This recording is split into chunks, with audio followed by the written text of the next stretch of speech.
자, 오늘 했던 거 1회 먼저 빨리 설명하고요. 그다음에 채권 좀 가볼게. 너희들 오늘 내일 아마 용선 쌤이 채권이란다. 그 모의고사 2회를 좀 주실 거예요. 그래서 그건 이제 각자 추석 과제로 선생님이 이제 하도록 하고요. 그다음에 지금 그 경제 지문을 과제로 내주면서 그걸 좀 다 풀으라고 했는데 뭐 거의 손을 안 대고 있던데, 그지? 요러시면 곤란하다고 내가 7월부터 얘기했는데 지금 10월이야 얘들아. 이제 오늘 다음 달이면 11월이에요. 다음 달이면 11월입니다. 너 뭐야, 그 캔맥주야? 맥주야? 빨리 들어.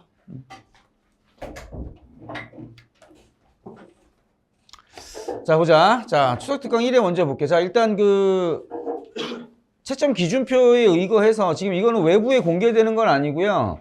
가천대에서 그 채점하는 사람들한테 이제 나가는 일종의 가이드라고 보시면 돼. 근데 뭐 대단한 얘기는 아니고 몇 개 선생님이 찝어왔는데, 봐봐. 지금 이게 시험지잖아. 지금 이게 너희들 이제 줬던 시험지인데, 이 시험지는 선생님이 너희들 하기 편하라고 일단은 얘는 그냥 별로 구분 없이 1번부터 18번까지 쭉 간 거고요. 우리 저번에 나랑 같이 했었던 모의고사나 시험지 보면은 자연계하고 인문계하고 구분된 시험지 답안지 본 적 있지, 그지? 그래서 이제 그게 원래는 이제 원래 양식이라고 보시면 되는데, 이게 채점을 할 때 뭐 예를 들어서 철수라는 애가 있잖아. 철수라는 애가 있으면 철수라는 애의 답안지를 스캔을 해요. 스캔을 한다고. 스캔을 해서 걔의 답안지에서 요 문제, 딱 여기 맞게, 요 선에 맞게 여기에 얘를 딱 크랍해. 딱 잘라버려. 그래가지고 예를 들어서 철수께 아니라 1번 문제가 있으면 1번 문제의 답만 따다다다다다 수험번호가 다 들어가겠지, 그지? 따다다다다다 소팅이 돼가지고 얘가 데이터베이스로 만들어지는 거야. 이해되죠? 무슨 말인지. 그럼 1번만, 예를 들어서 지금 올해 평균 경쟁률이 아마 43 정도 나왔으니까 아마 약술 같은 경우도 한 4만 5천 명 정도 지원을 했을 거예요. 4만 명에서 5만 명 정도 지원을 했을 건데, 이 5만 명 중에서 내가 장담하는데 이 5만 명 중에서 반 정도는 최저를 못 맞출 거야. 그러니까 지금 내가 그래서 매년 걱정하는 게 지금 여기서도 최저를 못 맞출까 봐 내가 걱정을 하는 건데, 그래서 열심히 하셔야 됩니다. 그럼 여기서 한 2만 5천 정도가 시험장에 올 테니까 1번 문제의 답이 2만 5천 개가 생기겠지, 그지? 그러니까 이게 채점자가 각각 담당하는 번호가 있는 거야. 이해되시죠? 무슨 말인지, 그지? 그래서 어떤 채점자는 1번 문제만 한 5만 개 채점하는 거지. 수학하고 국어하고 이런 식으로 채점을 하게 돼. 그렇게 채점을 하게 되면 처음에는 채점의 속도가 느리겠지만 나중에는 뭐 그냥 채점이 다다다다 되겠죠, 그죠? 그래서 이런 식으로 우리 채점을 한다. 그래서 이게 너희들을 쓸 때 특히 국어 같은 경우는 사실은 칸이 모자랄 리가 없잖아요. 전부 단답식이고 전부 주관식이니까 사실 서술형이 아닙니다. 그러다 보니까 이렇게 쓰시면 되는데 너무 칸에 붙여서 쓰지 마시고 좀 떨어뜨려서 충분하게 두고 쓰시면 될 것 같아. 이해되죠? 근데 반면에 지금 수학 같은 경우는 아직 너희들이 훈련이 좀 덜 돼 있어가지고 사실은 딱 4줄에서 5줄 정도만 쓰면 되게끔 이 칸이 만들어진 건데, 근데 너희들 실제로 보면은 막 10줄까지 쓰는 친구들도 있잖아. 그럼 그렇게 되면 당연히 글자가 작아지겠지? 그럼 글자가 작아지면 당연히 이게 더 보기가 쉽지가 않게 된단 말이야. 그래서 선생님 생각에는 뭐 많이 써도 상관은 없습니다. 예를 들어서 내가 10줄을 써도 그 10줄 안에 채점 요소에 포함된 부분이 정확하게 기록이 되어 있다면, 그렇다면 사실은 큰 문제가 생기진 않아요. 그 10줄 안에 답안에 부분 점수들이 다 들어가니까 부분 점수가 다 돼서 총점 10점이 된다라고 생각을 해주시면 되겠지. 자, 그런데 문제는 쓰다가 뭐 예를 들어서 얘 같은 경우 쓰다가 이렇게 넘어오면 지금 얘도 문제가 생기고 얘도 문제가 생기는 겁니다. 이해가 되죠? 그죠? 그래서 항상 칸 안에서 답을 작성을 하셔야 되고요. 국어 같은 경우는 충분히 여백을 좀 주고 답을 써도 아주 칸이 무조건 많이 남을 거야. 그러니까 충분하게 여백을 주고 위에다 딱 붙인다던가 왼쪽에 딱 붙인다라는 거는 별로 좋지가 않은 거지, 그지? 그 다음에 두 번째가 이제 글씨인데, 지금 보면 글씨를 너무 못 쓰는 친구들이 있어요. 내가 그 답지를 보면 글씨를 너무 못 쓰는 친구들이 있는데, 그러면 글씨가 잘 쓰고 못 쓰냐가 영향을 미치냐 못 미치냐라고 본다면, 선생님 솔직히 내가 볼 때 내가 채점자라면, 그죠? 똑같은 문제를 막 2만 개 봐야 되는데 어떤 새끼가 그지같이 글씨 써놨어. 잘 보겠냐? 잘 안 보인다고요. 그런데도 이제 가천대 같은 경우는 특징이 뭐냐면, 예를 들어서 어떤 애가 이렇게 썼어. 그죠? 그 채점작을 딱 보니까 답이 A란 말이야? 근데 이게 씨발 A 같기도 하고 아닌 것 같기도 하고 애매해. 그럴 때는 옆에 채점자를 불러가지고 3명이 모인대. 3명이 모여서 나는 A로 보이는데 나는 A로 보이는데 나는 A로 안 보이는데 자 이러면 얘는 나가리입니다.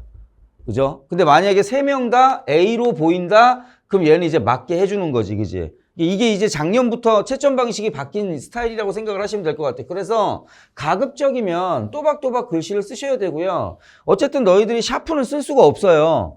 그래서 잘못 썼을 때는 이걸 지워야 되잖아. 그지? 그럼 이걸 지웠을 때 또 칸이 하나가 줄어들게 되는 거니까 애초에 답을 쓸 때 답지에다가 수학 같은 경우 답지에다가 서술하기 시작하면 문제가 생길 가능성이 크기 때문에 일단은 시험지 양식에다가 쓴 다음에 다시 답지로 옮기는 방식을 추천을 하긴 합니다. 자, 그러면 지금 너희들이 무슨 생각을 할 거냐면 선생님 시간이 부족합니다 라고 이야기할 텐데 그건 전부 똑같아요. 지금 80분이라는 시간이 남는 경우는 딱 하나의 경우밖에 없어. 그건 뭐예요? 수학 병신입니다. 그냥. 시간이 남으면 수학 바보고요. 시간이 모자르다. 내가 시간이 모자르다. 그러면 아주 정상적인 겁니다. 그래서 애초에 80분 안에 이 문제를 다 풀고 올바르게 답을 쓰는 건 애초에 불가능하다니까. 그죠? 그러니까 내가 시간이 부족한 건 너무 당연한 거니까 너무 이렇게 조바심 내지 말고 접근하시면 될 것 같아요. 자, 그럼 볼게.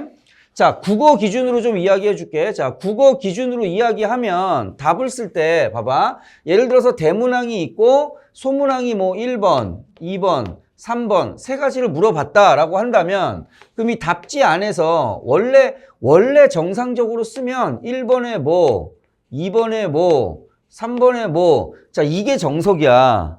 그죠? 그러니까 소문항 번호를 쓰란 소리야, 내 말은. 소문항 번호를 쓰라고. 그지? 그럼 만약에 자, 이거는 정답으로 인정하는 거니까 이건 허용이잖아. 그지? 그럼 만약에 들어서 답이 A하고 B하고 C다. 그러면 이게 예를 들어서 이렇게 쓰는 새끼 있을 거야.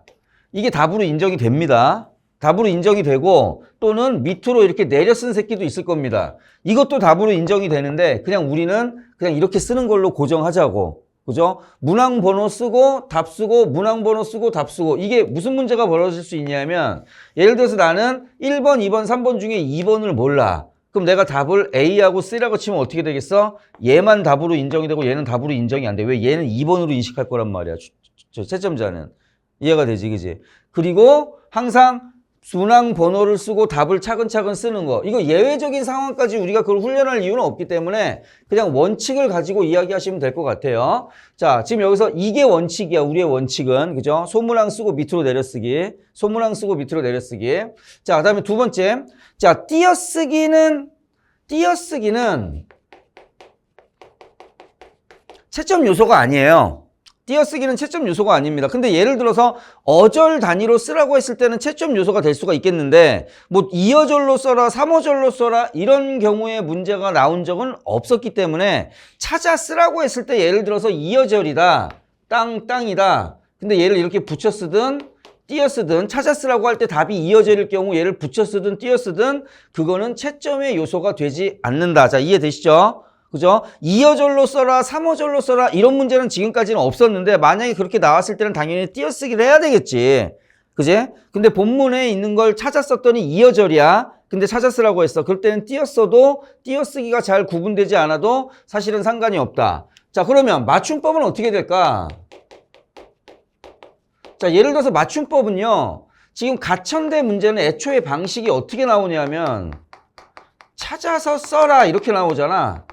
찾아서 쓰라고 나오잖아. 그러면 이게 찾아서 쓰라고 나오기 때문에 찾아서 쓰라고 했는데 거기에다가 너희들이 뭐 다른 걸 뭐 예를 들어서 뭐 가는 뭐 이렇게 썼단 말이야. 근데 이건 뭐 가난 뭐 예를 들어서 그지? 그러니까 이거는 사실은 맞춤법이 틀렸다라기보다는 찾아 쓰라는 조건에서 틀린 거잖아.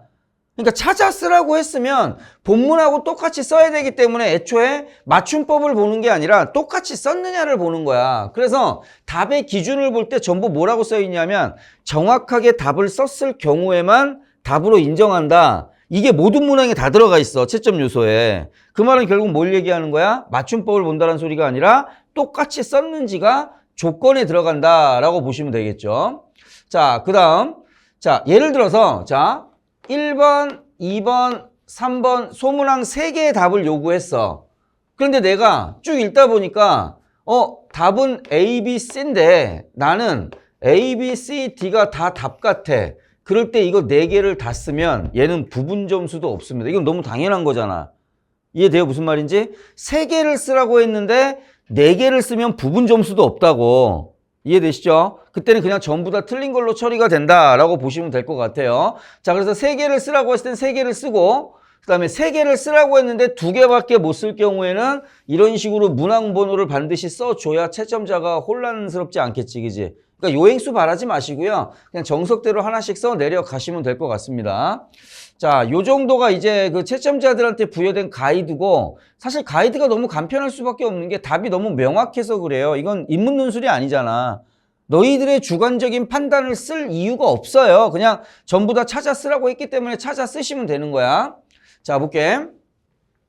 자, 보면, 자, 일단 항상 문제를 먼저 확인을 하세요. 그죠? 뭘 물어보는지 문제를 확인하고 거기서 내가 본문에서 뭘 찾아야 될지 타겟을 설정을 하고 그 다음에 조건을 확인한 다음에 빨리 서칭하면서 타겟팅을 해야 되는데, 타겟팅이라는 말은 예를 들어서 지문 안에서 내가 요 정도가 답이다. 자, 이게 타겟팅이고 그 다음에 뭘로? 실제 작성할 때. 그래서 국어는 여기다가 쓰고 여기다가 다시 옮기는 과정이 사실은 그렇게 필요가 없어요. 답이 명확하기 때문에. 그래서 가급적이면 선생님 입장에서는 본문에서는 문제지에서는 타겟팅, 범위 설정을 먼저 하고 그리고 실제 조건에 맞게 바로 답지에 작성하고 그 다음 문제 들어가시면 될 것 같아. 그래서 국어 같은 경우는 문제를 풀 때 애초에 문제지 두고 답안지 두고 같이 가는 게 좀 효율적일 겁니다. 왜냐하면 그래 너희들 공부를 하고 있잖아. 그러니까 시간이 모자라야 된다니까. 시간이 남으면 너희 끝난 거야, 그날.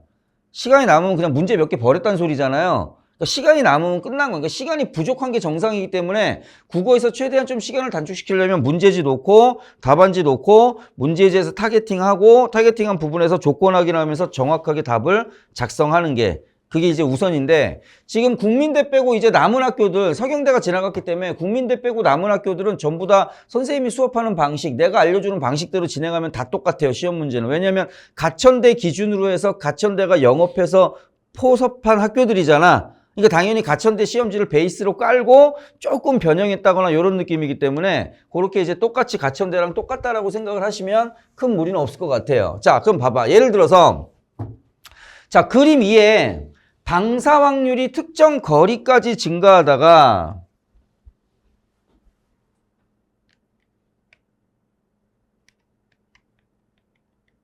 비켜. 바람만 좀 줄여줄까? 미안.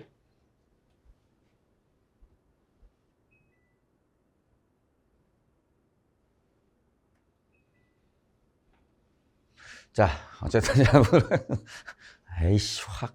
자, 볼게요. 자, 그림에서 그래서 볼 때 방사 방향 확률이라는 게 이게 핵심어잖아, 그지? 얘가 증가하다가 감소하는 부분이 있을 거고 그 이유에 대해서 제시된 부분이 있으니까 문제를 확인할 때 타겟을 설정할 때는 일단 핵심어를 먼저 뽑아야 되는데, 그럼 지금 이 글에서 핵심어는 어디냐면 지금 여기입니다. 지금 잘 안 보이지만 방사 방향 확률이라는 말이 나오는데 요 위아래에서 당연히 뭐가 나올 거야? 답이 나올 건데 얘들아, 자 봐봐. 이게 자 수능은 옛날 수능은 약수라고 비슷했어. 그래서 핵심어가 있으면 그 핵심어 위아래에서 답이 다 나오게끔 되어 있었는데 지금은 그런 문제는 없잖아. 그럼 예를 들어서 봐. A에 대한 문제가 나왔으면 이 A에 대한 문제는 약술에서는 100%입니다. 여기에서 답이 나오게 돼. 근데 이런 경우는 있겠지. 이게 만약에 대분류라면 이 안에 있는 소분류가 있을 수 있겠지. 그럼 얘를 답으로 써야 될 때는 지문 전체로 답이 퍼질 가능성이 있어, 약술도. 근데 그렇지 않다면 얘는 A가 있으면 요 부근에서 무조건 서술해야 되는 답이 나와. 반면에 수능 같은 경우는 여기 정보, 여기 정보, 여기 정보, 자 이렇게 내려가서 다시 일로 와야 되는 게 수능이라면 약술은 그렇지가 않기 때문에 방사 방향 확률이란 게 나왔을 때는 그 위아래에서 이제 답이 당연히 나올 수밖에 없겠지, 그지? 자, 그래서 여기서 답을 찾아주시면 되는 거고요. 자, 그러면 나온 김에 지금 이 지문 빨리 한번 정리를 한번 해보고 넘어갈 텐데, 자, 두 번째 문제도 있지. 그러니까 지금 보면 사실은 이제 3번 문제하고 4번 문제하고 상당히 유사해. 그럼 내가 왜 자꾸 이런 짓을 하냐 하면 이거 나중에 너들 모의고사 볼 때 계속 이게 반복될 거야. 비슷한 문제인데 자꾸 이런 식으로 바꾸고 저런 식으로 바꾸고, 그죠? 이게 왜 그러냐면 물어보는 방식이 달라질 수 있기 때문에 그렇다라고 생각을 하시면 되고요. 자, 봐봐. 요거 빨리 정리해보자. 여러 번 읽었던 지문입니다. 자, 수소 기체의 전기 방전을 일으키면 에너지를 흡수한 수소 분자 내의 분자 결합이 깨지면서 수소 분자가 수소 원자로 분해가 된대. 그래서 이렇게 생성된 수소 원자 내 전자는 들뜬 상태가 되어 기저 상태보다 높은 에너지를 갖게 되고 이후 낮은 에너지로 바뀌는 과정에서 특정 파장의 빛을 방출한다. 자, 이게 무슨 말이냐면, 자, 수소가 있어. 수소 분자가 있으면, 자, 여기에 지금 뭐가 들어갔어? 전기가 들어갔지, 그지? 그러니까 이게 일종의 에너지라고. 그럼 지금 얘는 전기가 들어갔으니까 에너지가 많아진 상태 아니야? 그죠? 그럼 얘가 불안정하다고? 그러니까 얘는 당연히 어떤 상태로 다시 가기를 원해? 다시 밑으로 떨어지는 안정적인 상태로 가기 원해야 되지, 그지? 그럼 에너지라는 건 없어지는 게 아니니까 여기에서 들어왔던 에너지가 밖으로 나가야 된단 말이야. 그래서 밖으로 나갈 때 얘가 뭘로 방출돼? 빛이라는 또 다른 에너지의 형태로 방출이 된다. 여기까지야, 여기까지 지금. 자, 그런데 이러한 수소 원자의 방출 스펙트럼. 자, 여기서 그 빛에 대한 스펙트럼을 해봤더니 햇빛은 보통 연속이었는데 얘는 선 스펙트럼이더라. 근데 얘를 보니까 얘가 선 스펙트럼이야. 선 스펙트럼은 이렇게 돼 있을 때 예를 들어서 이런 식으로. 그죠? 그러니까 이게 여기에서 쭉 이게 그 차면서 그 면이 차면서 서서히 변하는 느낌이 아니라 그냥 따닥 따닥 이렇게 그냥 선 스펙트럼이 나왔다는 소리야. 그러면 이게 왜 선 스펙트럼이 나왔냐라는 게 지금 여기서 다 알려줬어. 사실은 여기서 모든 걸 다 전달했어요. 다 전달했는데 너희들이 이걸 못 알아볼 거기 때문에 밑에서 설명을 하는 거라고. 그럼 다시 보면 수소 원자 내에 전자의 에너지 준위가 불연속적이다. 이게 선 스펙트럼이 나온 이유죠. 이 말은 결국 수소 원자 내의 전자는 특정한 값의 에너지 상태만 허용이 된다. 자, 이 말은 뭐냐면, 자, 얘가 여기는 에너지 값이 없고, 여기 있네, 없고, 여기 있네. 지금 이거란 말이야. 그죠? 그래서 이걸 보고, 보어라는 아저씨가, 이거 졸라 천재죠. 보어라는 아저씨가 이렇게 생각을 한 거야. 아, 여기에 원자가 있고 원자 핵이 있으면 요 정도의 전자들이 있나? 요 정도의 전자들이 있나? 그리고 전자의 위치는 이 값은 안 되고 이 값도 안 되고 이 값만. 여기는 안 되고 여기의 값만. 그렇게 해서 이 전자가 이렇게 얘를 회전하는 그런 구조인 건가? 라고 보어가 뭘 만든 거야? 원자의 모형을 만든 거라고. 이 스펙트럼을 가지고 여기에 착안해서 이걸 지금 만든 거라고, 이 모형을. 그래서 원자 밖에 전자가 돌고 있다. 이걸 만든 거야. 자, 이러한 현상을 설명하기 위해 보어는, 자, 첫 번째, 고전 물리학을 기본으로 깔고요. 그래서 원자 모형을 제안을 한 거야. 지금 여기 선생님 그린 거, 이걸 제안을 한 거야. 자, 그런데 문제는 뭐냐면 여기서 전자가 특정 위치에 있다면 얘가 여기서 이렇게 돌고 있을 거 아니야. 그죠? 그러면 원래 가속도 운동하는 막 너희들 운동장 뛸 때 막 앞으로 뛰어가면 일로 뛰어가다가 회전할 때 힘들잖아. 그게 뭐냐면 지금 이쪽으로 가속도 운동을 하고 있기 때문에 가속도 운동을 할 때는 직진하려는 힘이 있단 말이야. 근데 그럼 얘가 이렇게 직진해야 되는데 왜 이쪽으로 당겨질까? 자, 그거에 대해서 이 사람은 어떻게 표현을 했냐면, 그죠? 자, 다시 돌고 있는 양전하를 띤 원자 핵과 음전하를 띤 전자 사이가 서로 당겨주기 때문에 얘는 얘를 당기고 얘는 얘를 당기고, 그래서 얘는 직선 운동, 즉 앞으로 뛰쳐나가지 않고 원자의 주변을 계속 돌게 된다. 원자의 주변을 계속 돌게 된다. 자, 그래서 이를 바탕으로 도출된 수소 원자의 에너지 준위가 방출 스펙트럼과 일치한다. 아, 그래서 여기에 나온 요 방출 스펙트럼, 전자의 위치, 전자의 위치, 아, 이게 맞았다 이거야. 그래서 보어가 말한 원자 모형이 스펙트럼을 설명할 수 있게 된 거다라고 이제 우리가 생각을 하는데, 근데 문제는 지금 선생님이 여기다 전자를 2개 그렸지만 문제는, 자, 어떤 문제가 생겼냐면 전자가 하나뿐인 수소와 달리 전자가 여러 개인 애는 설명이 안 돼. 그다음에 두 번째, 전하를 띤 입자의 가속도 운동에 관한 고전 물리학 이론에 위배됐다라는 말은, 가속도 운동에 위배된다라는 말은 가속도 운동이 붙었으면 그 가속도를 하면서 계속 에너지를 쓸 거 아니야. 그죠? 그러니까 언젠가는 얘가 멈춰야 되는 거란 말이지. 근데 얘는 지금 계속 돌잖아. 뒤질 때까지. 그죠? 그러니까 그게 지금 설명이 안 되더라. 자, 근데 문제는 뭐야? 다시 얘는 한계가 있어. 자, 이 한계가 뭐야? 한계의 첫 번째가 다전자는 어떻게 설명할 건데? 두 번째, 고전 물리학에 위배되는 걸 어떻게 설명할 건데? 그죠? 자, 지금 선생님이 큰 흐름만 따라가는 거야. 다시. 자, 수소의 전기 에너지 쐈더니 걔가 불안정한 상태가 되면서 안정적인 상태로 갈 때 빛이라는 걸 쐈는데 그 빛을 스펙트럼에 투과시켰더니 선 스펙트럼이 나오더라. 이 선 스펙트럼은 결국 뭔가 불연속적인데 이게 왜 그러냐? 그래서 원자 모형을 생각을 해본 거야. 그래서 원자가 가운데 있고 전자가 있고 이 전자가 빛을 방출할 때 특정 에너지 값을 갖는 위치에서만 빛을 방출한다. 지금 내가 설명하는 특정 위치에서의 에너지 값이라는 말이 과학적으로 완벽한 건 아니에요. 근데 지금 이 지문을 알기 위해서 그냥 선생님이 내 나름대로 그냥 설명해 버리는 거야. 나도 전문가는 아니니까. 자, 되시죠? 자, 그럼 한계까지 왔어. 그러면 지금 이 한계를 다시 어떻게 해야 되겠어? 극복을 해야 되겠지. 그래서 슈레딩거는 전자의 파동성을 바탕으로 새로운 원자 모형을 제안을 했는데 그는 핵에 결합된 전자를 정상파로 보고 자, 원자를 파동 역학적으로 설명했다. 자, 라는 말은 자, 그래서 누가 나와? 슈 아저씨가 나오지. 자, 슈 아저씨는 어떻게 했냐면 전자를 파동으로 봐서 얘를 파동 역학으로 생각을 해보자. 이렇게 한 거야. 자, 그 말은 뭐냐면 자, 우리가 악기 같은 거 할 때 악기가 다 아날로그니까 파동이잖아. 그지? 파동인데 특정 주파수, 특정 소리만 우리가 들린다라는 말은 이 파동은 일정한 뭘 가져? 정수배를 가진단 말이야. 띠용, 띠용 할 때 여기는 없고 여기 이런 식으로 정수배를 가진다. 그러면 이 정수배라는 걸 특정 위치에서만 확인을 할 수 있는 정수배라는 걸 마치 여기는 안 되고 여긴 되고 여긴 안 되고 여긴 되고 자 이거를 여기다가 대입을 하면 되는 거 아닐까? 라고 아이디어를 낸 거야. 그래서 양자 역학적인 방법을 썼대. 자 얘는 일단 요 정도만 볼게. 자 그렇게 제안을 했고 자 그리고 3차원 공간에서 전자의 위치를 자 3차원이니까 함수가 3개여야 되지.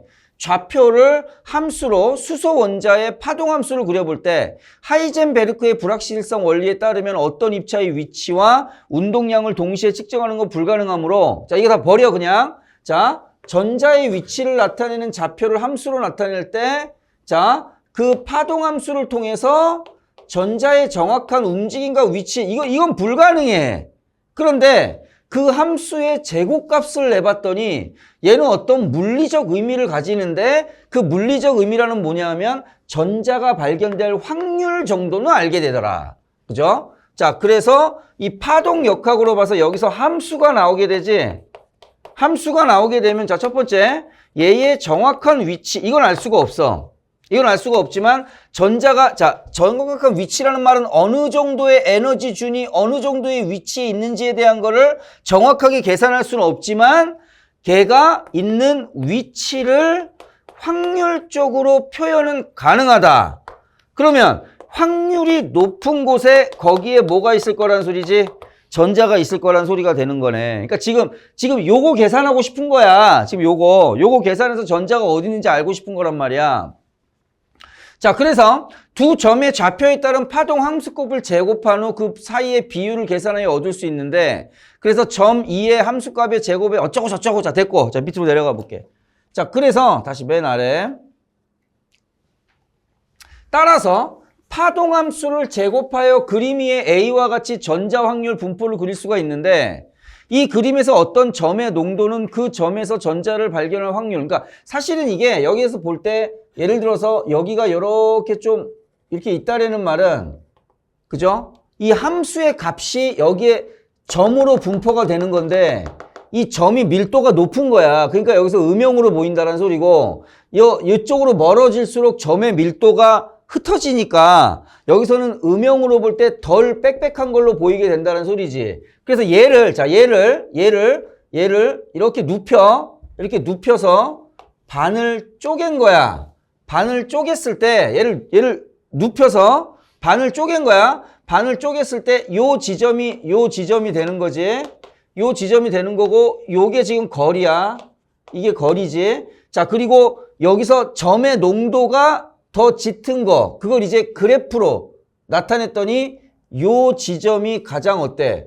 확률이 높은 거지. 그러면 여기가 원자 핵이 되는 거고 여기가 전자가 되는 거니까 그러면 요렇게 그래프를 한번 그려봤더니 이렇게 그래프를 그려봤더니 자, 여기 요렇게 돼 있잖아. 그지? 그럼 요렇게 되니까 얘 이게 전부 다 일치하더라. 그죠? 그러니까 결국 이게 어떻게 된 거야? 아, 그러면 슈레딩거도 맞았고 슈레딩거의 계산법으로 들어가 보니까 보어도 맞았고 그렇게 하면 결국 선 스펙트럼이 어떻게 생긴 건지 이해가 된 거가 아니겠느냐. 그 얘기라고 이게. 그죠? 그러니까 당연히 여기서 멀어질수록 에너지는 높아지고 멀어질수록 방사 확률은 높아지다가 어느 순간을 지나가면 방사 확률은 팍 떨어지더라.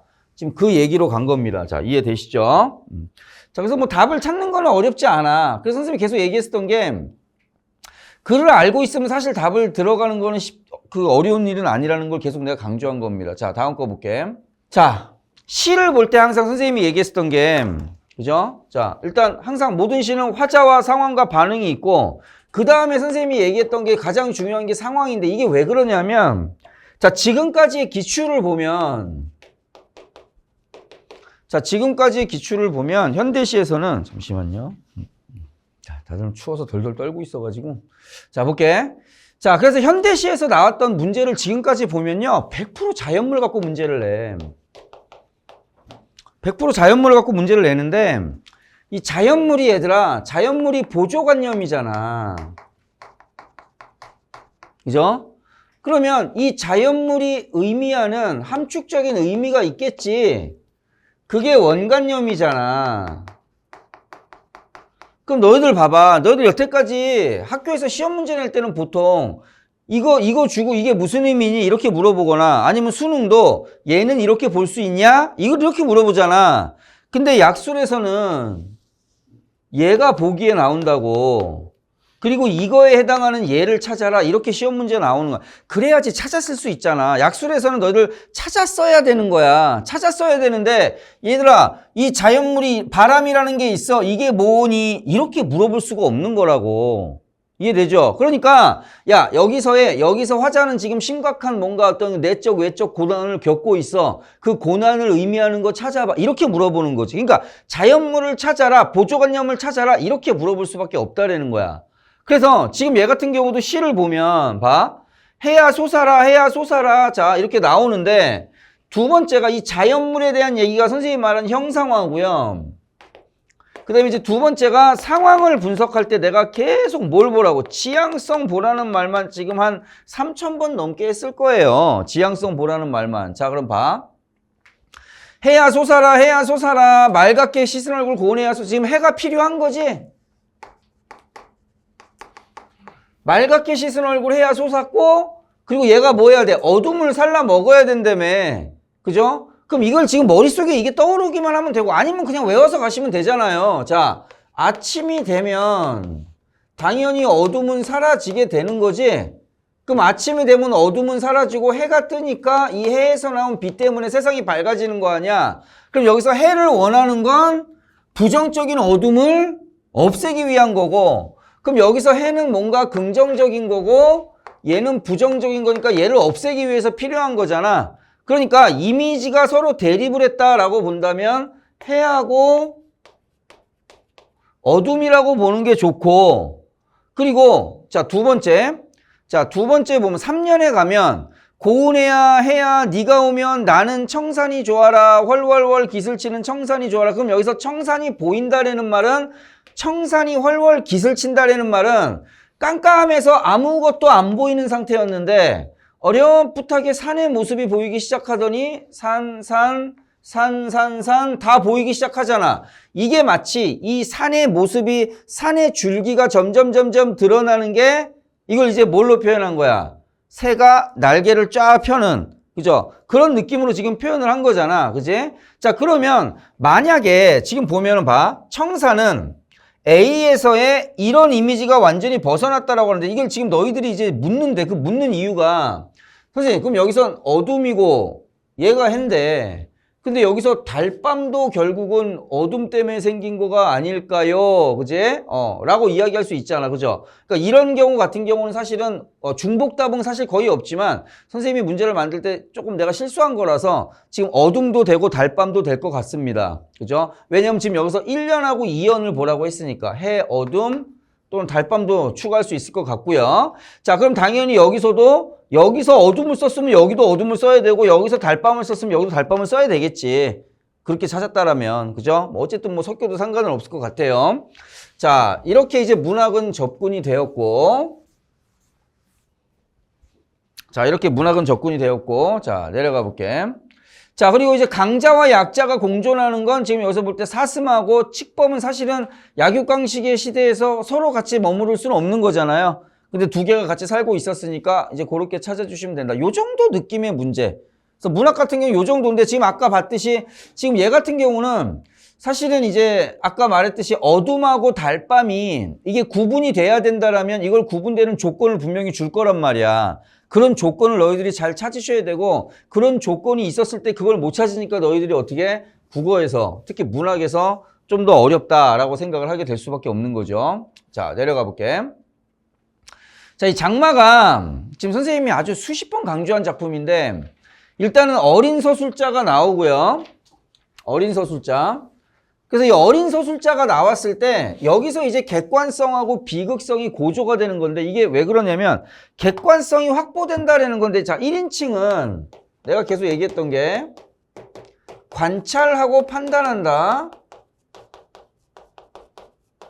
관찰해서 끝나는 게 아니라 얘가 묘사가 돼야 되겠지. 물론 주관적 묘사도 있을 수 있겠지. 근데 이건 주관적 묘사는 안 돼요. 그죠? 주관적 묘사는 안 됩니다. 예를 들어서 얘가 묘사를 할 때 주관적 묘사로 가면 판단으로 가. 이게 무슨 말이냐면 얘는 얼굴은 이렇고 눈은 이렇고 코는 이렇고 이렇게 생겼다. 이건 객관적 묘사지. 얘는 예쁘게 생겼다. 이건 판단이잖아. 그래서 주관적 묘사는 판단으로 들어가. 객관적 묘사가 관찰이고. 그래서 묘사는 대부분 객관성을 띠지만 판단은 주관성을 띠는데 선생님이 수업 시간에 얘기했던 건 어쨌든 판단이 없는 1인칭 시점은 없단 말이야. 그래서 1인칭 시점은 전체적으로 볼 때는 절대적으로 주관성을 가지지만 부분적으로 묘사 위주로 나오는 부분에서는 객관적이지. 이해가 됩니까? 그죠? 판단이 들어가지 않는 부분은 객관적인 거지. 그지? 자, 그 다음에 두 번째가 비극성이 고조라는 말은 뭐냐면 어른들은 안 좋은 상황이나 슬픈 상황을 정확하게 인지할 수 있지만 애새끼들은 그걸 인지하지 못하잖아요. 그럼 예를 들어서 이런 거야. 여기들 어떤 애가 너무 슬픈 상황인데 걔가 슬퍼서 막 울어. 그럼 너무 슬프잖아. 근데 아니 누가 봐도 슬퍼서 졸라 울어야 되는 상황인데 이 새끼가 막 꾹꾹 참고 있어. 더 안 돼 보이잖아요. 그래서 절제는 강조의 또 다른 방법이에요. 절제는 강조의 또 다른 방법. 근데 이 애새끼는 상황 파악을 못하기 때문에 슬픈 걸 되게 슬프다고 인식을 못해. 그게 비극성을 고조한다. 그 다음에 두 번째. 이게 봐.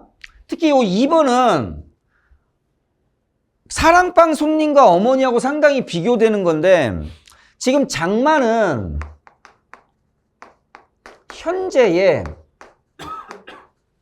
어른인 나가 과거의 아이인 나의 체험을 회상하는 거라고.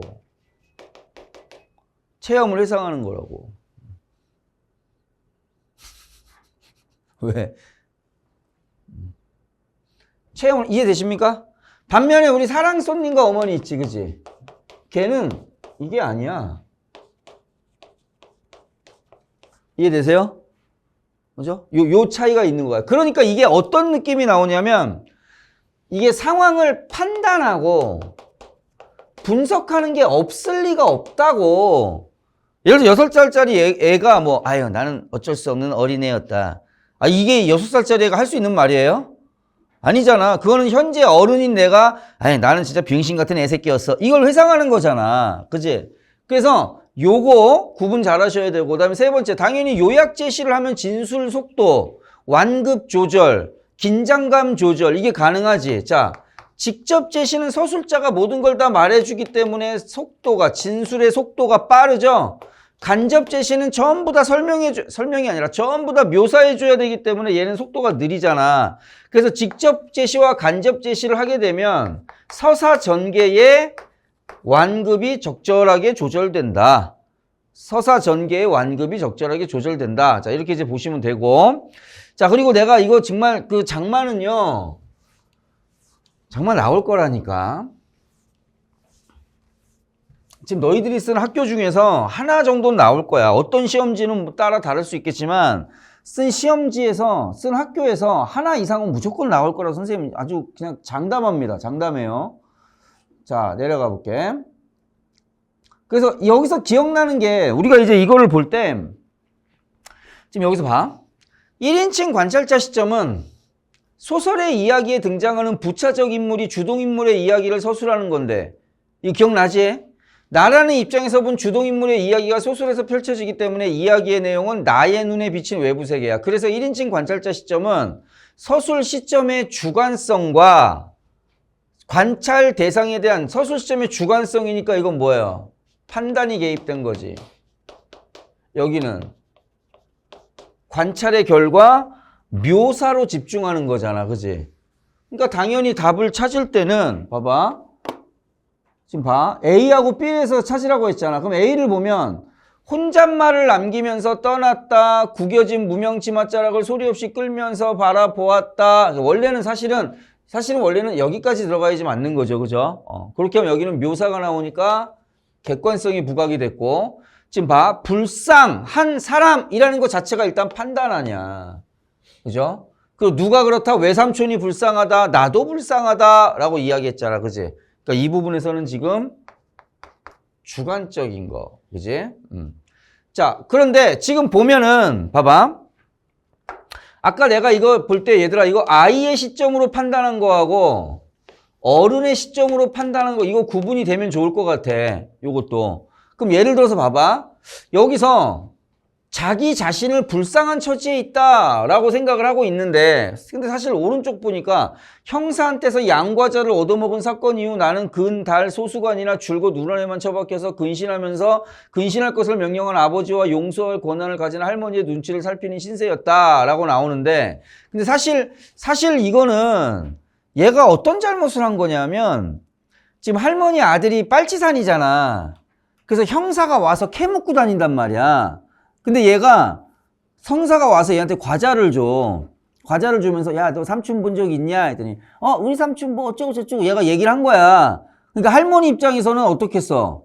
개빡치겠지? 그러니까 할머니가 되게 심한 욕을 해요. 뭐 과자에 삼촌을 팔아먹은 뭐 인간 백정 이런 말을 해. 근데 아니 뭐 애새끼한테 뭐 과자 먹고 그랬다고 인간 백정이라는 말까지 나오는 것 좀 내가 볼 땐 좀 너무하긴 한데 어쨌든 그죠? 그래서 요 부분은 사실 좀 약간 내가 잘못한 것보다는 자신의 억울함을 토로하는 거니까 어느 정도는 아이의 시점에 더 가깝겠지, 그지? 그렇게 이제 봐주시면 될 것 같습니다. 자, 됐고요. 자, 넘어가 볼게. 자, 7번에 이건데 요거까지만 좀 오늘 좀 해볼게요. 지금 국어 아마 다 안 풀었을 것 같아. 시간이 수학 때문에. 자, 봐.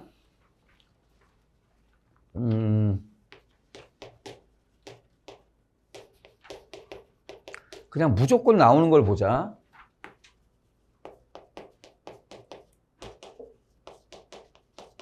무조건 나오지, 그지? 얘들아, 화작을 내가 과제를 시키는 이유는 너희들한테 완벽하게 하기 위해서 과제를 시키는 게 아니라 속도 때문에 과제를 시키는 거예요. 그죠? 그러니까 이거 지금 해놓지 않으면 너희들 밀려. 속도에 다 읽고 찾아야 된다고. 막 확인해야 된다고. 그냥 이게 이거 하고요. 씨발, 읽는 거, 이거 다르잖아. 그죠? 지금 오늘 시험 봐서 알겠지만 너희들 시간이 부족한 게 너무 당연한 거라니까. 근데 그 부족한 시간을 어떻게 하면 조금이라도 단축시켜야 될까? 지금 선생님은 거기에 좀 골몰하고 있는 거야. 그리고 얘는 문법이 나오지. 가천대 기준이에요. 얘는 문법이 안 나오지, 그지? 근데 가천대 기준으로 여기서의 문법이 지금 우리가 가진 정보를 토대로 본다면 아직은 은변만이야. 현재까지는 안 나왔어요.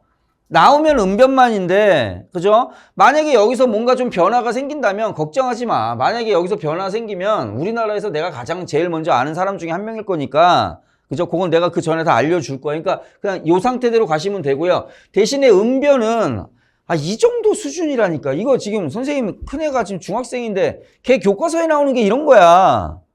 중학생이 하는 은변이라고. 중학생이 하는 은변인데 이런 거 틀리면 이거 인문 손 들어보세요. 이런 거 틀리면요. 살아서 나오지 마. 거기서 그냥 죽어버리세요. 지민 알겠냐? 터져버리라고. 빵 하고. 너무 쉬운 겁니다. 아시겠죠? 그죠? 혹시 가천대 시험 보다가 저쪽 인문 쪽에서 터지는 소리 나면 지민이 갔구나. 알겠죠? 그렇게 생각하시면 될 것 같아요. 자, 그리고 인문에서는 뭐가 나오냐면 경제가 나오지. 그 경제가 나오지. 지금 무조건 나오는 지문만 얘기하는 거야. 나머지는 랜덤. 자, 그리고 자연에서는 뭐가 나와? 과학기술이 나오지? 이거 무조건 나와요. 시험지 2개.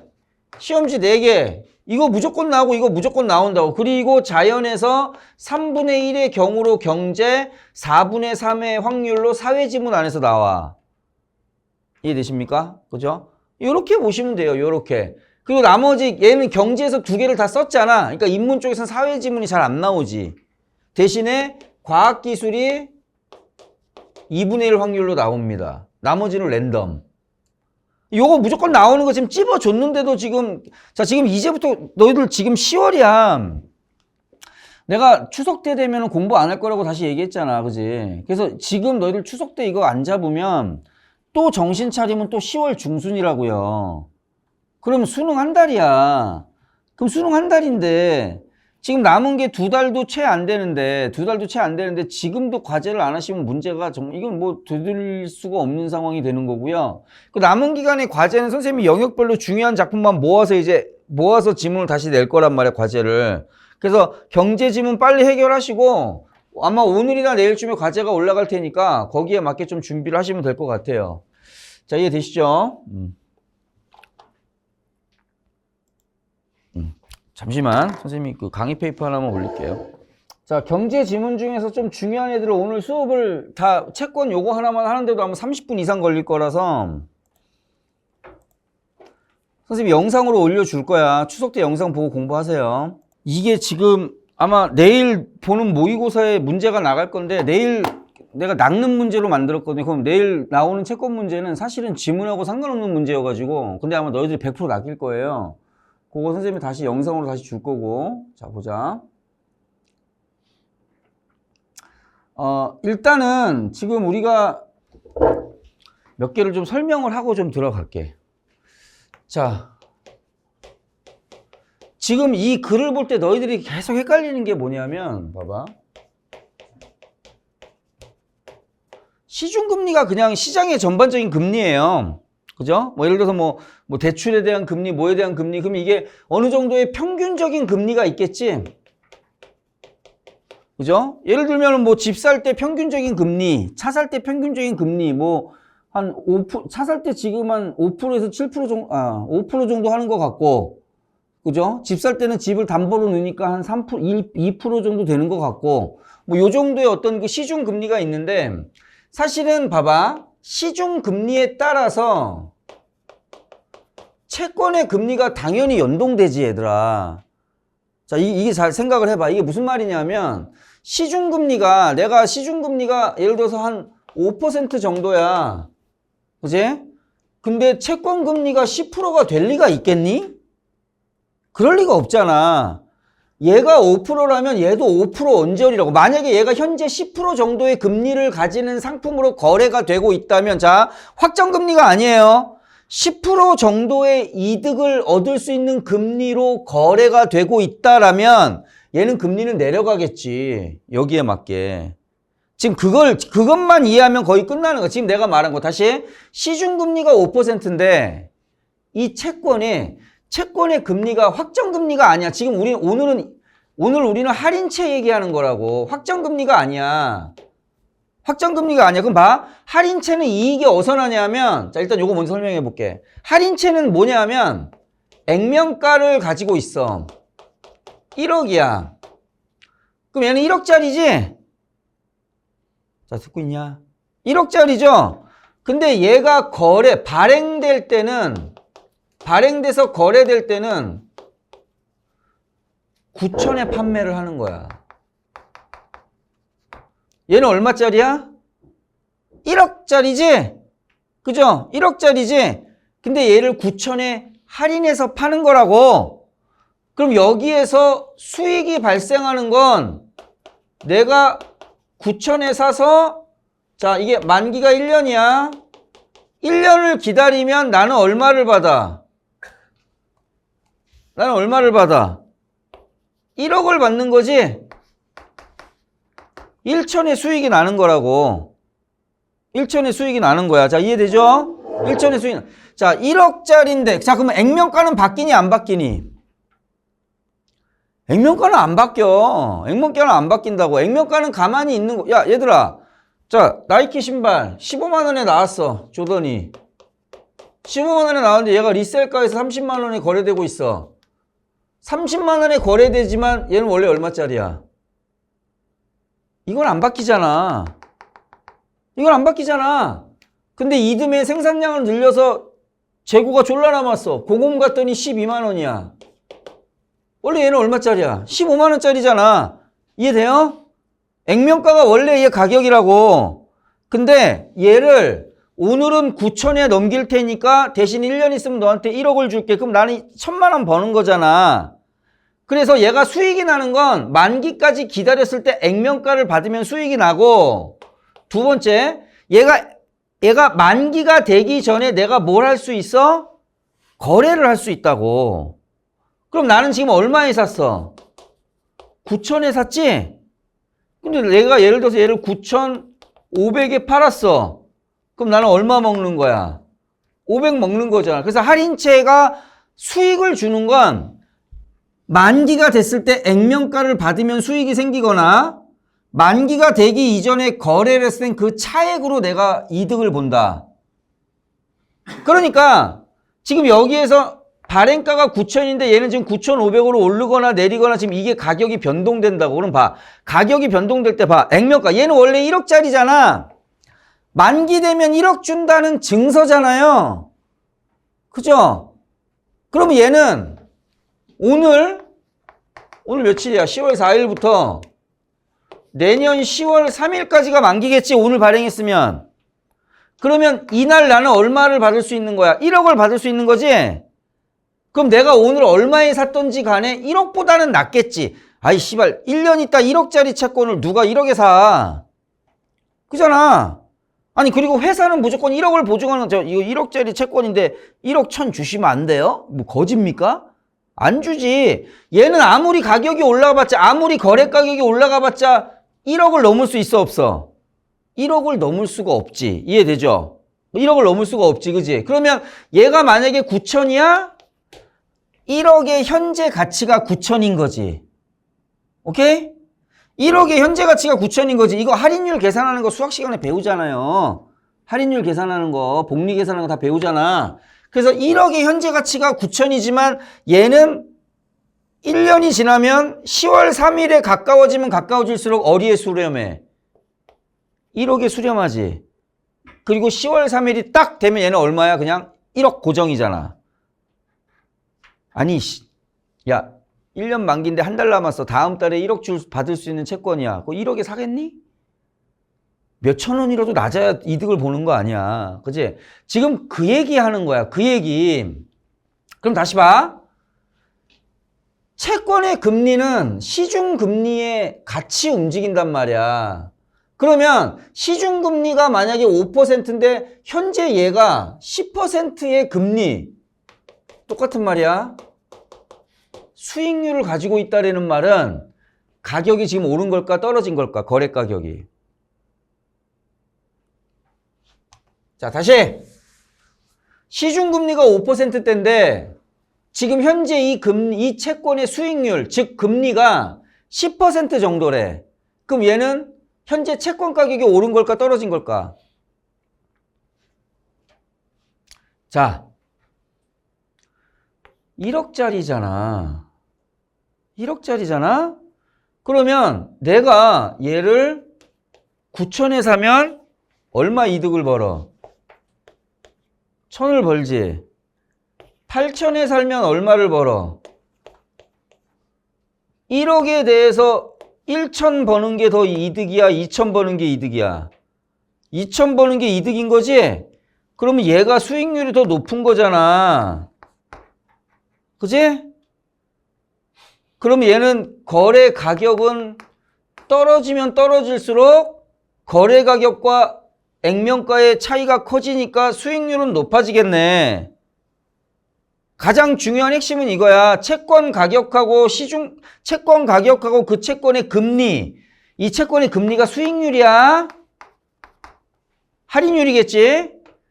이거는 반비례하네, 그러면. 왜냐면 봐봐. 여기가 액면가면 액면가에서 멀어져야지 수익률이 커지는 거 아니야. 액면가로 가까워지면 수익률이 작아지겠지. 그치? 그러면 여기서 멀어지면 가격은 낮아지는 거고 수익률은 커지는 거네. 가까워지면 가격은 높아지고 수익률은 적어지는 거네. 그러니까 금리하고 채권의 거래 가격이야. 채권가라는 건 채권의 거래 가격, 금리하고. 액면가는 정해져 있는 거잖아. 거래가는 바뀔 수 있잖아. 거래가가 바뀌는 거에 따라서 금리가 늘어나고 줄어드는 거잖아. 그러니까 당연히 봐봐. 그럼 얘는 금리가 내려가야 되겠지. 왜? 여기에 맞춰야 되니까. 말이 안 되잖아. 시중금리가 5%인데 이거 지금 뭔가 잘못된 거야. 그러면 사람들이 여기에 몰리겠지? 사람들이 여기에 몰릴 거야. 와, 씨발 10%다 하고 몰릴 거 아니야. 몰리면 수요가 많아지잖아. 수요가 많아지면 가격이 올라가겠네. 그럼 가격이 올라가면 다시 어떻게 돼? 수익률 줄어들겠지? 그래서 5%로 간다고 얘는. 자, 그럼 얘가 3%야. 이거 씨발 누가 사? 그잖아. 3%면 누가 사요? 그러니까 얘는 수요가 떨어지지? 그러면 가격은 어떻게 되겠어? 떨어질 거 아니야. 가격이 떨어지면 수익률은 다시 높아지겠지. 그러니까 얘는 다시 또 5%로 올라가겠지. 그래서 채권은 시중금리에 연동할 수밖에 없어요. 단기적으로 볼 때는 격차가 있을 수 있지만 결국은 만기에 가까워지고 이게 시간이 많이 남아있을수록 다시 시중금리랑 비슷하게 간다고. 높아졌으면 낮아지고 너무 낮으면 다시 높아져서 중간 정도를 형성하게 된다고. 그러니까 지금 이걸 안 가지고 들어가면 이거 백날 봐도 지금 알 수가 없어요. 자, 볼게. 자, 채권이란 정부나 지방자치단체, 기업 등이 자금을 차입하기 위해 발행하는 유가증권으로 만기와 액면가가 결정되면 채권으로부터 발생하는 현금의 흐름을 알 수 있는데, 예를 들어서 1년 만기 액면가는 1,000원인 할인채를 보유하면 만기에 1,000원의 현금을 얻는다. 할인채는 액면가보다 낮은 가격으로 발행되어 만기에 액면가를 지급받는 채권이니까 이 차액이 발행가와 액면가의 차액이 순이익이 되는 거고 그 이익만큼이 현재 거래되는 가격이 그게 할인율이라고. 그게 할인율. 할인채의 가격은 이 할인채로부터 발생하는 현금의 흐름, 즉 액면가의 현재 가치와 같아진다. 자, 다시 할인채의 가격은 할인채로부터 발생하는 현금의 흐름을 봐야 되는데 얘는 액면가의 현재 가치와 같아진대. 할인율 적용된 거. 할인채 가격이 액면가의 현재 가치보다, 자, 할인채 가격이 액면가의 현재 가치, 액면가의 현재 가치가 사실은 이거 연동이겠지. 그죠? 낮으면 상승, 높으면 하락. 이때 현재 가치란 미래의 특정 금액을 일정한 할인율로 할인한 현재 시점에서의 가치를 말하는데 예를 들어 시중금리가 연 10%일 때 1년 뒤 1,100원의 현재 가치는 1,000원으로 이게 할인율이잖아. 1년 뒤에 만기가 이거라면 얘의 현재 가치는 이거지. 예를 들면 1,000원을 예금하면 1년 뒤에 10%의 이자가 이거 거꾸로 본 거지 이거를. 그지? 거꾸로 본 거지. 자, 그래서 이걸 선생님이 표로 만든 게 봐봐. 이거 봐봐. 자, 이게 만 원이 있는데 채권이라면 이게 만기야. 이게 만기 금액이야. 그러니까 이게 액면가지. 이거는 예금액이야. 자, 봐. 그러면 이거는 채권의 만기 금액은 이건 미래잖아. 근데 이 10,000원이 예금으로 넣었으면 10,000원이 예금으로 넣으면 이건 현재지. 그죠? 그러면 얘가 5%의 수익률을 가지고 있다라는 말은 얘를 할인율로 계산하면 이게 현재 가치라고. 그러니까 얘는 1년 있다가 10,000원이라면 지금 얘 현재 가치는 9,524원이야. 시중금리가 5%라면 이게 적당한 거지. 이 가격, 현재 거래 가격이. 그죠? 여기서의 금리는 이표체가 아니기 때문에 금리가 없다고.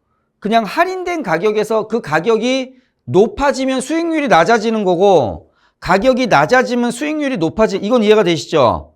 그러니까 지금 보면 어때? 수익률이 높을수록 현재 가치는 더 떨어지네. 거꾸로 가야 되니까. 반면에 예금은 현재 가치 대비 미래의 가치가 수익률이 높아지면 미래의 가치가 높아지는 거고. 그죠? 그래서 이거 이해 안 되면 금리와 채권가는 거꾸로 움직인다.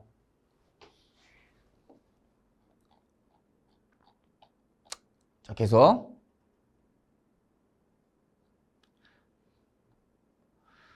자, 그래서 할인채의 가격은 액면채의 현재 가치와 같아지므로, 자, 할인채의 가격은 액면가의 현재 가치와 같아지므로 결국 채권의 만기 수익률은 채권을 만기까지 보유한다면 연평균 수익률은 시중금리와 비슷해진다.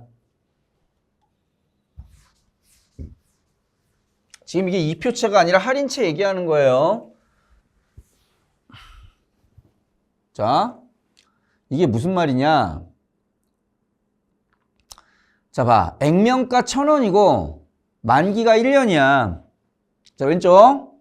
시중금리 10%야. 그죠? 그럼 이 10%의 할인율로 이 채권의 현재 가치를 볼 수가 있겠지. 자, 얘는 그냥 1,000원짜리 채권이야. 1년이 남았다고. 그러면 얘의 현재 가치를 파악하려면 지금 시중금리를 보는 거야. 그래서 지금 시중금리 할인율로 계산을 했더니 이 계산법 알지? 0.1, 10%니까, 그지? 그럼 이게 지금 뭐야? 현재 가치는 얘는 909원이 적당한 거야. 왜? 현재 시중금리가 10%니까. 1년 뒤에 이 909원이 1년 뒤에 1,000원 되는 거잖아. 10%니까. 그지? 자, 그런데 할인채의 현재 가격이 현재 가치인, 즉 뭐와 연동한 시중금리와 연동한 현재 가치보다 낮아. 예를 들어 850원이야. 850원이야. 그러면 850원이면 시중금리보다 더 낮아진 거니까 수익률이 존나 높네. 수익률이 높네. 그럼 사람들이 일로 몰리겠지? 수요가 높아지면 가격이 높아지지? 그죠? 그러니까 다시 어떻게 돼? 수익률. 금리는 떨어지겠지. 어느 정도까지? 909원 정도 될 때까지. 그래서 이 수익률을 계산하면 얘는 17%가 나온단 말이야. 지금 이건 뭘 보여주는 거냐면 할인채 거래 가격이 시중금리와 연동하는 걸 보여주는 거야. 할인채 거래 가격이 시중금리보다 높게 책정이 되면 낮아지고 낮게 책정이 되면 높아진다고. 시장의 원리 때문에. 자, 그리고 할인채 가격이 현재 가치보다 높아. 현재 가치보다 높아. 그럼 얘는 수익률이 떨어진다라는 소리 아니야. 그러니까 이걸 누가 사겠어? 그러니까 수요가 떨어지지? 그럼 가격이 떨어지니까 다시 수익률이 높아져야 되겠지. 이해되죠? 지금 뭔 얘기하는 건지, 그죠? 지민이 이해 안 돼? 자, 내려가 볼게. 그런데 채권의 만기가 다른 경우 단기 수익률의 격차는 수익률 곡선을 통해 파악을 할 수가 있는데, 수익률 곡선이 한 채권의 만기와 만기 수익률 간의 관계를 그림으로 나타낸 것이라면, 그림 1은 일반적인 채권의 수익률 곡선으로 만기가 길면, 자, 만기가 길면 같이 이익률도 늘어나지? 이게 양이야. 자, 우상향, 양. 자, 다시 봐. 만기가 늘어나고 있는데, 만기는 늘어나고 있는데 수익률은 줄어들지? 이게 의미야. 그럼 일반적으로 우리가 채권은 만기가 길면 수익이 더 많은 게 맞아요. 그냥 참고 존버하면. 근데 지금 여기서는 이거야. 그러면 왜 양만 있는 게 아니라 왜 음도 있을까? 이거라고. 왜 음이 있을까? 이게 지금 이 글의 주제인 거야. 도대체 음은 어디서 나온 거지? 음은 뭐지? 그래서 그렇다면 수익률 곡선의 기울기를 결정하는 요인이 뭘까? 투자자는 채권에 장기 투자할 때 한 번에 장기 채권을 살 수도 있고 단기 채권을 여러 번 연속해서 살 수도 있지. 예를 들어 투자자가 10,000원으로 채권에 2년간 투자할 때 2년 만기 채권을 사는 방식과 1년 만기 채권을 2년 연속해서 사는 방식을 고려할 수 있지. 이때 투자자는 2년 만기 채권에 투자할 때의 수익과 1년 만기 채권에 연속해서 투자할 때 수익을 비교할 거고, 당연히 현재 시점에서 2년 만기 채권과 1년 만기 채권의 수익률을 A하고 B라고 할 때, 자, 그럼 일단 요거 존나 헷갈리잖아. 자, 2년 만기 채권을 수익률을, 자, A, 그 다음에 B라고 했어. 그럼 장기는 A, 단기는 B.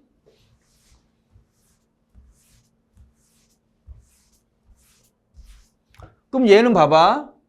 앞에 1년, 만약에 5%라고 치고, 5%라고 친다면, 앞에 1년, 5%, 뒤에 2년도, 얘는 5%잖아. 2년짜리니까. 근데 문제는 단기는 앞에 1년은 5%인데, 얘는 알 수가 없잖아. 얘의 경우의 수가 3%가 되거나 2개로 갈라질 수 있잖아. 그치? 지금 그 얘기란 말이야. 자, 한편 투자자가 1년 만기, 자 밑에 네 번째, 채권에 얻은 금액을 1년 후에 다시 하면 이거래. 그래서 두 방식의 수익이 다르면 수익이 높은 채권의 수요가, 자 만약에 달라라는 말은 단기가 좋으면 단기가 높고 또는 장기가 높을 수도 있겠지. 근데 어쨌든 수요가 몰리면 가격이 올라가니까 수익률, 금리는 떨어질 거고, 수요가 떨어지는 애는 가격이 떨어지니까 수익률, 금리는 높아져서 결국은 같아질 거다. 지금 만약에 7%로 가면 얘는 금리가 떨어질 거고, 3%로 가면 얘는 금리가 높아질 거다. 어디까지? 5%까지. 되죠?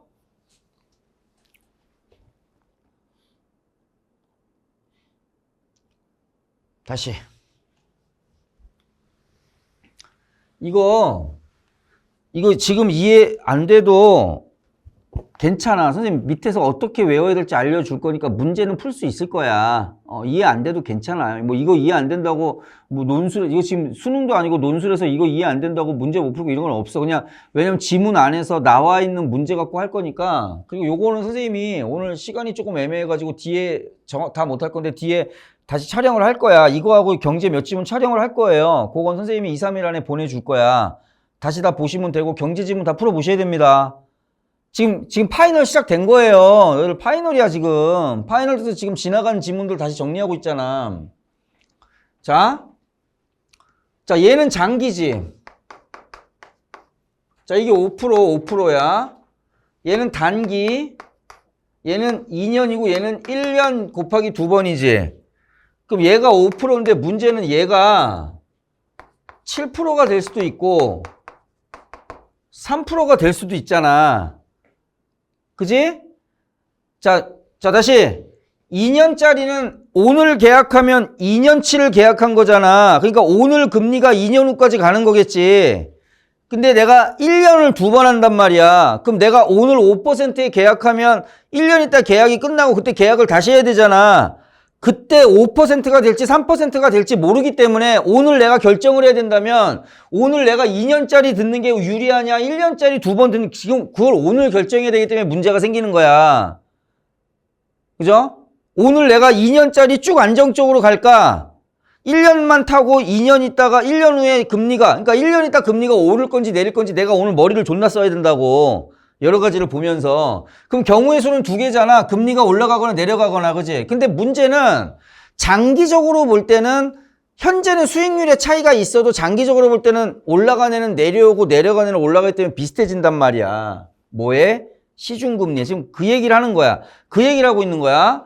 자, 그래서 10,000원이지? 그럼 7%가 되면은 금리가 높아지면 여기서의 금리는 할인율을 가지고 보는 건데 금리가 높아지면 수익률이 떨어지는 거지.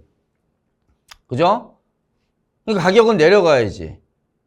반대로 가는 거야. 그래서 얘는 여기로 얘는 여기로 이렇게 이제 만나게 되더라. 지금 그 얘기입니다. 자, 그런데 A하고 B가 현재 시점에서 관측이 가능하지만 B 다시가 뭐야? 요거 1년짜리 했을 때 두 번째 해. 이거는 관측이 불가능하잖아. 그죠? 그래서 B 다시는 현재 시점에서 관측이 불가능한 미래의 수익률로서 투자자의 기대치. 만약에 오르면 나는 개이득 보겠지? 따라서 2년 만기 채권과 1년 만기 채권의 수익률의 차이는 장단기 수익률의 격차는 B 다시에 대한 기대치.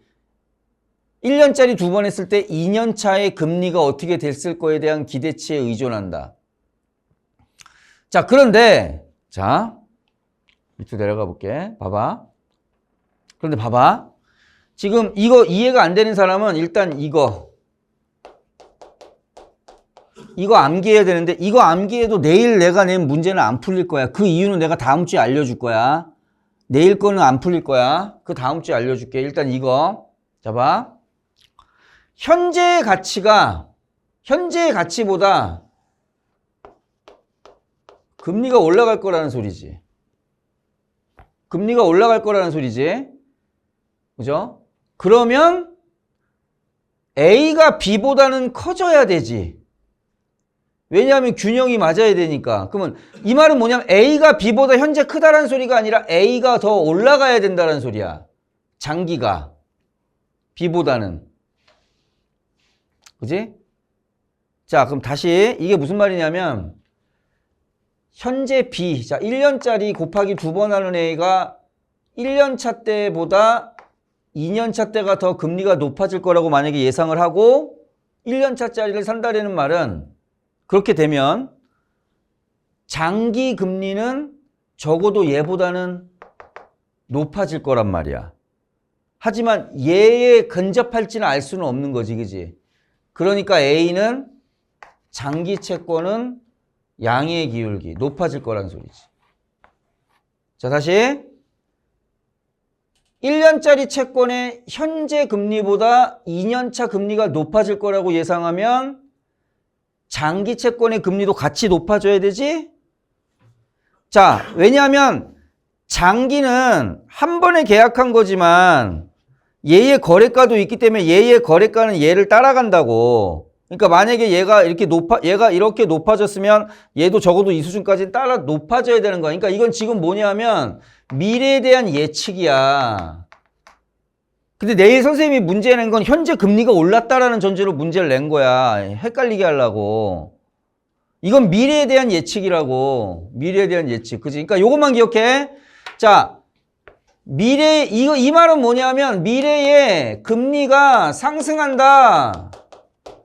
라고 하면 미래에 단기 금리가 상승한다라고 하면 장기도 따라서 상승할 거라고. 그러니까 양의 기울기로 간다. 만기가 길면 같이 올라가는 거. 반면에 미래의 금리가 떨어져. 단기 금리가. 그지? 그렇게 하면은 장기도 얘를 따라서 떨어져야 되겠지? 그러니까 만기가 갈수록 얘는 떨어지게. 이것만 기억하시면 돼요. 문제 포인트는 이거야. 이거 문제 나오면 무조건 이걸로 나올 거야. 미래의 금리가, 단기채의 미래 금리가 올라갔을 때, 자, 그냥 다시. 단기채의 미래 금리가 올라갈 때, 장기채의 미래 금리도 올라가고, 그래서 지금 이 양의 기울기, 음의 기울기는 장기채 것만 얘기하는 거야. 2년짜리만 보여주는 거야, 얘는. 2년짜리만. 자, 그리고 단기채의 미래 금리가 떨어지면 당연히 뭐도 떨어서 예상이지. 적어놔. 이걸로 문제 나올 거라고. 이거 이해 안 되면 그냥 이거 외워서 들어가셔야 돼요. 요거는 선생님이 다시 한번 그 지문을 좀 찍어가지고 오도록 하겠습니다.